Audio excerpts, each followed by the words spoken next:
Kalau kita tengok sekarang, anak-anak muda semakin boleh menerima UMNO. Anak muda sekarang. Lebih banyak anak muda orang kata yang dilalang-lalang tu, orang-orang yang lalang-lalang tu, semua boleh menerima UMNO. Tapi ada juga yang di kalangan anggota kabinet yang mengatakan bahawa UMNO ni macam tak laku tu. Macam mana tu? Yang Datuk Latif tu. Macam mana cerita dia tu? Saya kenal Dr. Latif ni 24 tahun dah. Sebab apa dia berkata kata macam tu tu? Semenjak dia bertanding Esko Pemuda UMNO tahun 1996.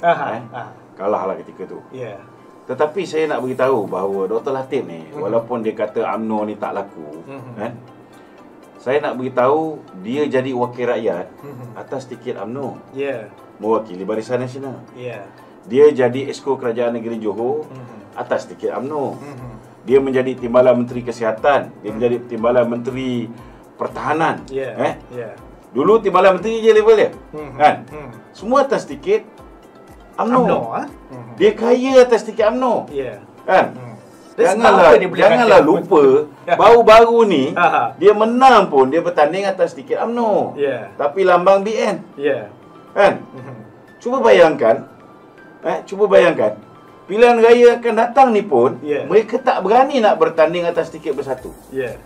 Mereka nak menggunakan lambang BN ataupun lambang Perikatan Nasional. Nak supaya UMNO sekali. Kan? Dia orang ni tak ada tulang belakang daripada dulu lagi. Saya nak beritahu. Tapi apa sebab dia boleh kata macam tu? Itulah dia. Dia tak ukur baju dia sendiri. Dia patut sedar dia menang pun atas tiket Barisan Nasional. Kan? Kalau saya ni, saya nak kritik PPBN, tak ada masalah. Saya bukan ahli UMNO pun. Bekas lah. Tapi dia kena sedar diri lah. Tapi tu dia membentuk kerajaan. Dia boleh jadi menteri kerana 42 orang daripada Barisan Nasional, 39 daripada UMNO. Kalau tak ada 39 daripada UMNO ni, Muhyiddin tak boleh jadi Perdana Menteri. Dia boleh jadi menteri? Tak boleh. Betul tak? Ya, tak boleh. Jadi jangan lupa. Cuba bayangkan. Tapi kalau pilihan raya akan datang ni, kita dah bebas. Kan? Katalah saya letak seorang calon bebas. Bertanding di Mersing. Apa jadi? You rasa orang UMNO yang hari ni dikatakan tak laku tu, orang UMNO yang buat kerja untuk dia, kan? Kalau lepas ni dia nak bertanding atas tiket bersatu, rasa boleh menang ke? Siapa nak tolong tu? Tapi tu dia ada buat kenyataan. Dia ada buat kenyataan. Datuk Latif kata ini pandangan dia, orang tersalah tafsir pandangan dia. Saya dengar macam kenyataan mana dia. Seorang pemimpin boleh kata macam tu? Saya dengar kenyataan dia. Okey.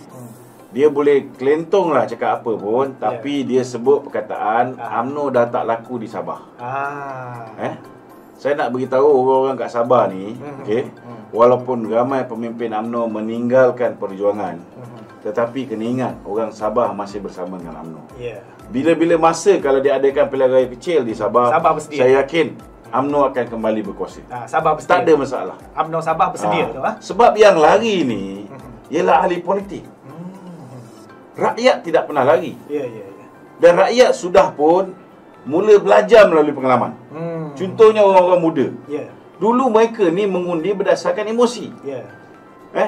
Mereka dengar apa yang ada kat internet, mereka dengar apa fitnah-fitnah yang dilontarkan oleh Rafizi Ramli, oleh Tony Puah, oleh Tun Dr. Mahathir, mereka percaya.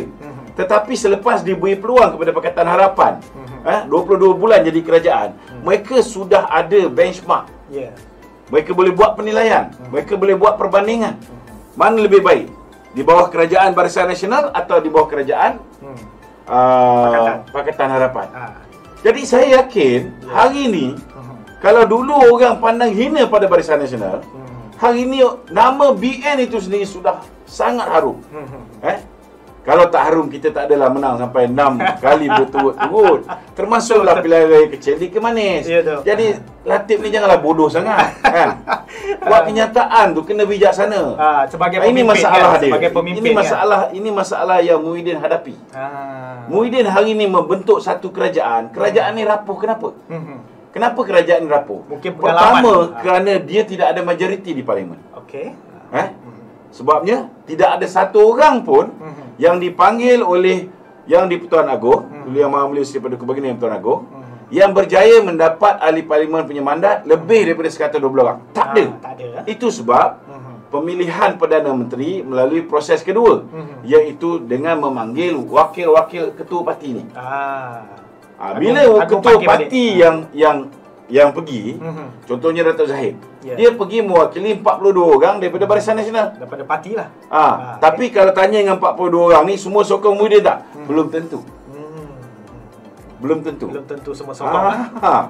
Jadi dalam keadaan yang rapuh ni, kita tengok dia nak bentuk kabinet. Dia ambil semua orang yang bermasalah. Orang yang melompat parti ni, saya nak beritahu, semua orang yang bermasalah. Mustafa Muhammad bermasalah. Dia diugut. Kalau dia tak lompat parti, maka tindakan SPRM akan dilakukan ke atas dirinya dan juga isteri dan anaknya. Begitu juga dengan Hamzah Zainuddin. Ada juga kes dia yang melibatkan anak dia, SSM. Begitu juga dengan orang yang yang lain-lain ni semua. Menteri-menteri yang lain. Semua ada masalah. Masalah takut dengan income tax ke, masalah takut dengan SPRM ke.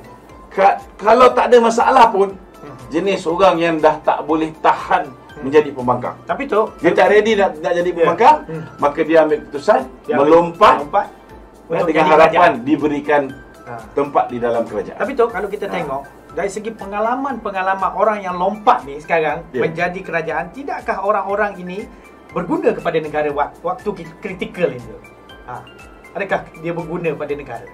Sebab kalau kita tengok dari segi orang baru dilantik daripada dulu, contoh di Pakatan Harapan, ramai di kalangan anggota-anggota jemaah menteri tu orang-orang baru. Jadi banyak dari segi sifat-sifat dia tu, seperti Abang Mak Sabu kita pun kata dia masih lagi pembangkang. Kalau tanya saya, adakah yang lompat parti ini berguna? Mungkin ada setengah daripada mereka ni berguna. Contohnya macam Hamzah Zainuddin. Dia memang shrewd operator.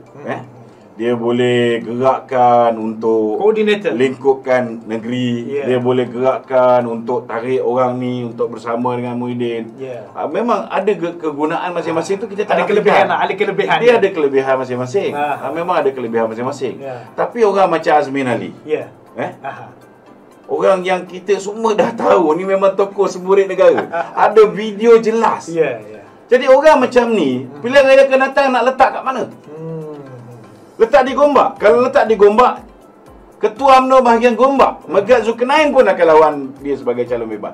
Kalau dia beranilah.